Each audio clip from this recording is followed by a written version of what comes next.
บัดเปลี่ยนสุดเลยให้งามเนาะบัดนี้เนาะสีขาวตอนนั้นสีดำมอสีดำมอเนาะอันนี้สุดยามฟ้อนเสื้อเทวาสปอร์ตแนะนำซื้อแล้วหรือว่าวะฮ้อนน้องนมัสการได้จักรอบคณะอพส3งานสะพรเก่งอยู่ซะเนาะพอบาดสะพรเนาะเตรียมฟ้อนเนาะ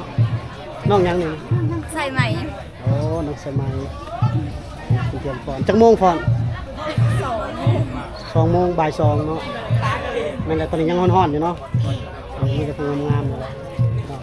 มีแต่น้องๆมสอัศพรหมดเลยเนาะน้องยังเกาะคำเนาะสบายดีดีกว่าบ่ได้เห็นดนเลยเอาน้องน้องนั่นได้ซะกันบ่ได้เห็นเนาะมีตาหามีเดียวใหม่สบายดีพี่น้องสบายดียินดีต้อนรับเข้าสู่ซ่องบ่าวจอยเซโปนคือเก่าพี่น้องมื้อนี้พี่เด้อพี่น้องยังอยู่เมืองอัศพรแขวงสวรรณเขตคือเก่าเด้อพี่น้องมื้อนี้มางานบุญเฉลิมฉลองพระธาตุดอกแก้วบ้านธาตุดอกแก้วนะคุณจานเมืองอัศพรแขวงสวรรณเขตพี่น้องบุญประจำปีของเพิ่นว่าซั่นซะเนาะฉลองพระธาตุเนาะเคยจัดอยู่ทุกปีพี่น้องเนาะถือว่าปีนี้เฮาก็ได้อยู่ร่วมงานพี่น้องเอาภาพบรรยากาศไปได้นั่นเดี๋ยวไปติดตามรับชมกันเลยเด้อพี่น้องเนาะเดี๋ยวมื้อนี้มาก็ร่วมกับทีมงานบ้านเฮาเนาะทางเมืองอัศพรพี่น้องบรรยากาศในงานพี่น้องสบายดีเด้อ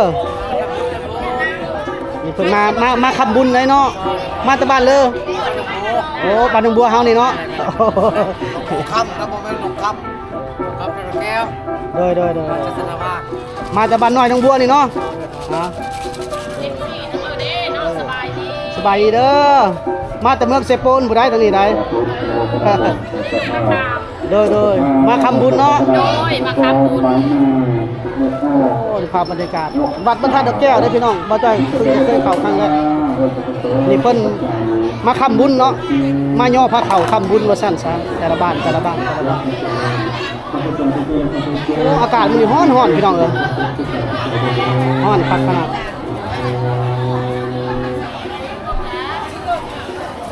บรรยากาศเป็นมาคำบุญเด้อพี่น้องเด้อแต่ละบ้านมาคำบุญมาคำบุญกันย่อพระเข่าแต่ละบ้านมาย่อพระเข่าคำบุญมีพระเข่ามีอยู่ของกินพี่น้องวัดบ้านท่าดอกแก้วพี่น้องมีต้นแก่สันเข่าอยู่พี่เลยมาคำบุญแล้วก็คนกินมาเนี่ยคำบุญคือว่างานเป็นงานใหญ่เนาะคนชนทางเมืองมาพร้อมพี่น้องแถวนี้น่าจะเป็นโรงทานพี่น้องด้านหลังของวัดนี่เขาพนามมีผู้แซ่ผู้สาวอยู่นี่เบิดแล้วพี่น้องบรรยากาศงานวัดงานเฉลิมฉลองวัดบ้านท่าตะแก้วอยู่ทางบ้านเขาพี่น้องสบายดีเด้อสบายดีโดยเชิญแซ่บจ้ะนี่เตรียมฟ้อนเนาะเตรียมฟ้อนโดยเตรียมฟ้อนพี่น้อง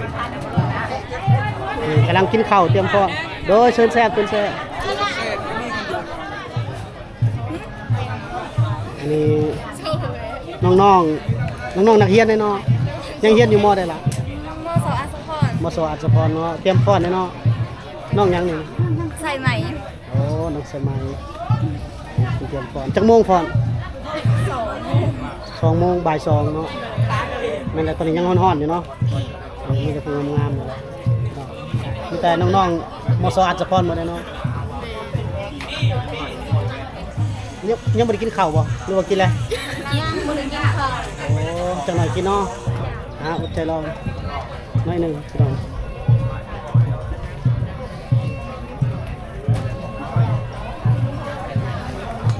ฟังนี่คือคนบ้านเฮาเนาะบ้านเดินเนาะแม่นบ่สารอันนี้คนดังเลยเนาะน้องยังเกาะคำเนาะสบายดีดีกว่าบ่ได้เห็นดนเลยเอาน้องนั่นได้ซะกันบ่ได้เห็นเนาะมีตาหามีเดียวใหม่ พี่น้องเตรียมยังจะได้กินข้าวบ่ ยัง โอ้ ทำอีทูจะถ่ายซองสติกมันจะไปซื้อ ฮะ ถ่ายถูกซองสติกมึง นี่พี่น้องสาวงามบ้านน้องเดิม น้องอนงสบายดีนั่นล่ะอ้าวแต่บ่ได้เห็นเกือบปีแล้วเนาะบ่ได้เข้ากล้องน้ำบ่จอย แม่พี่ทอดปีแล้ว เออ พี่ทอดบุญบ้านดีนะ อันนี้ก็คือวัดบ้านธาตุดอกแก้วเด้อพี่น้องเด้อในตัวเมืองอาจสะพรเลยแหละพี่น้องนี่คือวัด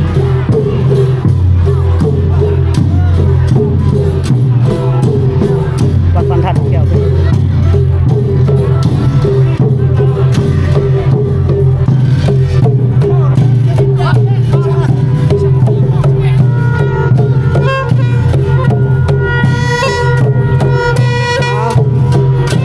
กองตุ้มกองเงาเนาะยังสะให้กันเลย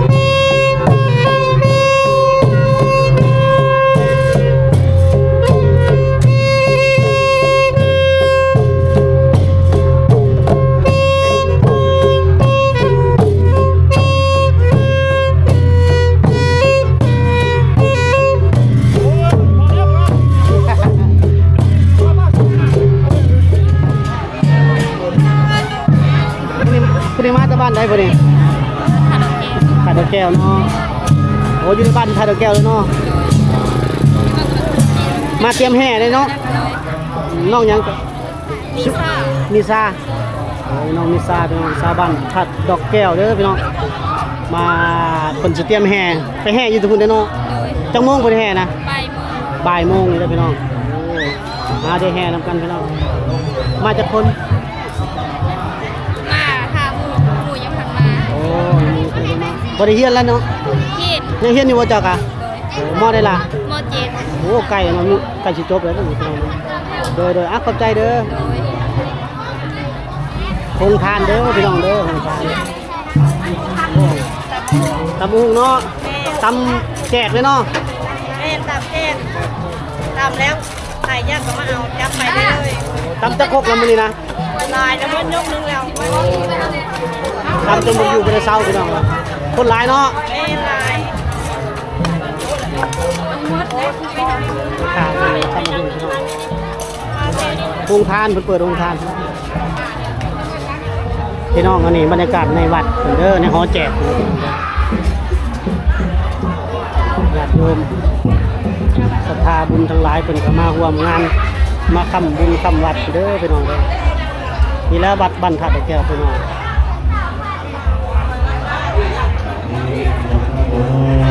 ไปพี่น้องดังเดิมเนาะวัดเพิ่นกับพี่น้องมีมนต์ขลังอลังการพี่น้องนะน้องยังง้อนี่น้องยังง้อ พ่อย น้องพลอย โดย สาวบ้านได้ล่ะ มันแทนดอกแก้วมันท่าดอกแก้วนี่บ่ยังเฮียนนี่เนาะ โดย มอได้ล่ะ มห้าม ห้าโอ้คือบ่ได้ฟ้อนน้ำเขาเจ้านะ ปอยฟอน ไปได้เนาะคือว่าคนงามเจือเอาไปแล้วโอ้ถึงย่องไปแล้วเนาะน้องๆสาวๆพี่น้องปั้นท่าดอกแก้วบ่ นักกุจ่า นักกุจารเลยเนาะ แต่ว่ามาอยู่บ้านนี้ โอ้ นิดเดียวข้างนอก เป็นคนเดินแล้ว ซื้อมาเลยว่า คนน้องบ้าน แป้งหอม น้องแป้งหอมคนงามเสาพระนักกุญจารน้อง แต่ แป้ง ว่าเอามาอยู่บ้านนี้ มาอยู่ท่าดอกแก้วลาแล้วเราจะยิบเป็นว่ายิบเองนะ ที่นั่นนะสาว โอ้เห็นน้ำตาสาว ยิบเองก็เป็นเนาะเก่งแล้วสะยิบขายก็ได้แล้วนี่ ยังเฮาเห็นบ่ เข้าม องเลย มสาม น้องแป้งหอมอยู่ในสามซื้อข้าวเห็นก็แป้งหอมบ่ โดย อันนี้เพิ่นบ่ตากแดดยับเขาแน่หมวกก็บ่ปบบ่ฮ้อนแดดบ่อีหลากระดักกระดอแท้ฮ้อนกระดักกระด ไป อ เรื่อยใด ไปแล้วบ่ ขอบคุณใดถ้าเห็น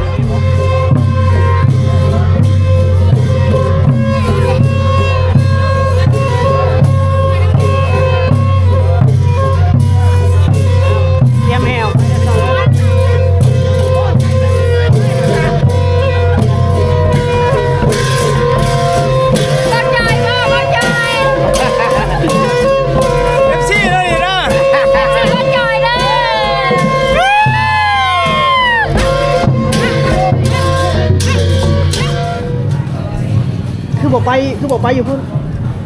มาถ่ายอยู่เนาะ มันแดดฮอนราคาอยู่นี่แหละ แต่แขนยาวกับบอเตอร์ไซค์เนาะใหม่ขนาดเลย แน่นแล้วอ่ะคิดผิดแล้วใส่แขนสั้นมา บอกกับเพื่อความงามมาเลยน้องยังก็ น้องไคลี่ ไคลี่ ไคลี่ ไคลี่ แมน โอ้บ้านทัดดอกแก้วเนาะ มันพักขยา บ้านพักยาโอ้มาจากพักยาป่ะเนี่ย แมน โอ้งามมาจากคนละป่ะเนี่ย มาผู้เดียวเลยแหละ โอ้มาผู้เดียวเลย แมนหมู่ในกาอยู่แถวๆบ้านนี่เลย อ๋อ มีเลย ขอบใจเด้อคนแห่มาเลยพี่น้องเด้อก็คล้ายๆกับแห่กระบองไงพี่น้องเนาะแห่ว่ากันเดินแห่พี่น้อง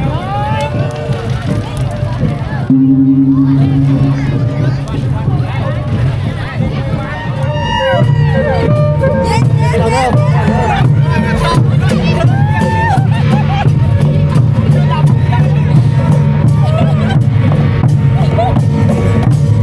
พี่น้องพูดกันแล้วก่อนใจหักใจก็ได้บ่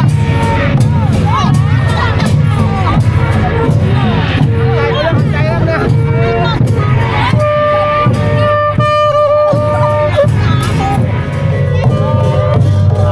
ก้อนบ้านน้ำมะเขือได้พี่น้องโอ้บ้านน้ำมะเขือได้ใช้สู่ขนาดบ้านน้ำมะเขือ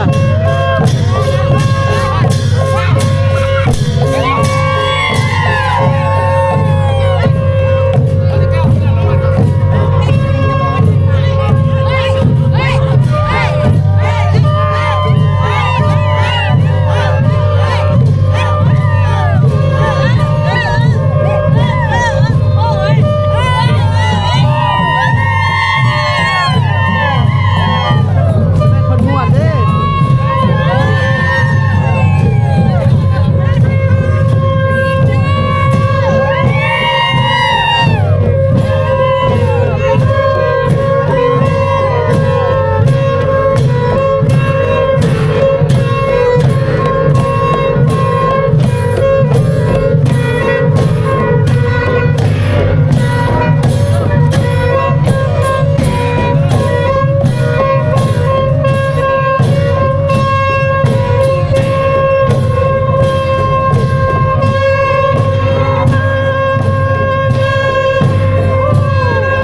ม่วนพ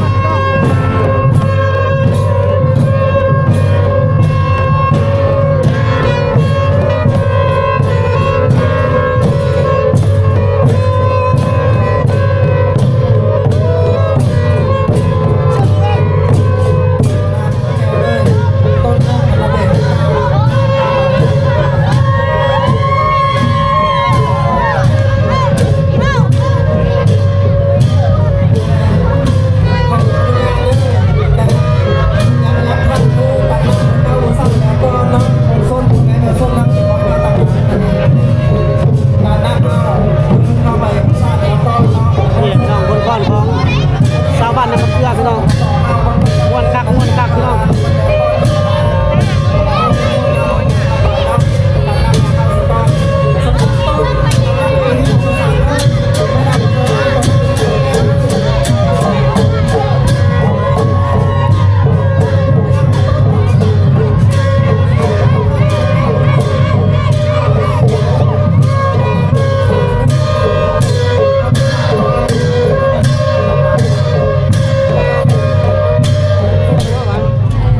ฮ้อน น้อ เนาะ งนมัสการ ได้จักรอบ คณะอปส สาม งานสะพร เก่งอยุสเนาะ ขอเฮียนบรรดาทานการนำภาครัฐ มาจากบ้านไหน ที่เคารพนับถืออย่างสูง ทานในแก้วน้องยังก็ เฮียนทาบุญรัตน์เล่าวันเย็น กรรมการภาคแขวงเลขาภาค แม่ เมืองสมาชิกสภาประชาชนแขวงประจำเขตเลือกตั้งวันสะพรที่เคารพนับถืออย่างสูง นิ่งโอ้ เฮียนบรรดาทานกรรมการภาคแขวงเลขาบริหารงานภาคเมืองของทางที่เคารพนับถือ เฮียนบรรดาทานพระแนกการห้องข้าง แห่แล้วนะเนาะ แขวงบรรดาทานการนำคันแขวง ฮ้อนเนาะอากาศเนาะ คณะประจำภาค ชื่อได้เจ้านะ กรรมการภาคเมืองหัวหน้าห้องการ หัวหน้า คณะห้องการพนักงานราช บ้าน ก นี้บ่ ร บ้าน เล ท่าดอกแก้ว ขานายบ้านบ้านท่าดอกแก้ว เลขาในบ้า วัน น นี้ได้สละ ออมคางเมือง อ้อย พร้อมทางพ่อแม่ประชาชน ยังเฮียนอยู่เนาะ ที่นับถือและฮักแพงทั้งหลาย ยังเฮียนอยู่บ่ ในท่ามกลางโทรทัศน์โทรรัฐ มันเปลี่ยนสุดเลยให้งามเนาะบัดนี้เนาะ สีขาวตอนนั้นสีว่าสีดำมอ สีดำหมอเนาะอันนี้สิเตรียมฟอนต์ เสื้อเทวาสปอร์ต แนะนำซื้อแน่ซื้อได้ก็ ซื้อน้อยหรือว่าน้อยอะไร น้องน้อยเนาะสาวบ้านท่าดอก บ้าน แก้ ทาว งแก้วเมืองอัสสปอร์ต ตลอด24ชั่วโมงเพื่อป้องกันการตะเกียมและ ทางด้านนี้เขาเตรียมฟอนต์กันพี่น้อง เฮ็ดให้ประชาชน อุปกรณ์เพิ่นฟอนต์เลยกัน และผู้เฮ็ด มีกระพุงกระตา มีกระคุ พี่น้องต่างๆ ตะเก่าตะกี้เด้อพี่น้อง เต็มยังประกอบส่วนจากบุคคล มีน้องๆทุกคนน้องๆมัธยม สัตว์หางาน มสเมืองอัศพร ทุกภาคส่วนของสังคม ทุกงาม ได้หักด้านการบริการประเภทบ้านผักบ้านอาหารบ้านที่ดึงเป็นเงินไล่หักจาก ยิ้มเด้อสาวผู้ไทยน้อยนี่เด้อมีแต่ผู้งามๆเป็นตาแพง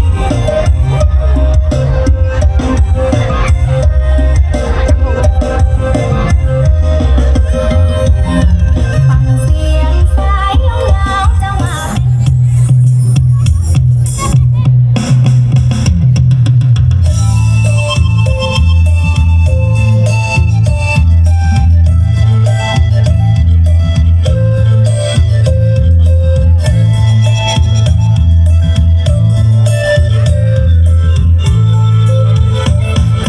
เป็น จากไม่พยายามใหญ่ล้อฝากรักเย็นหันทึกกำจากแสนโค้งเรียบดอกกำป่ามีแต่ผู้งามๆเด้อมื้อนี้เด้อ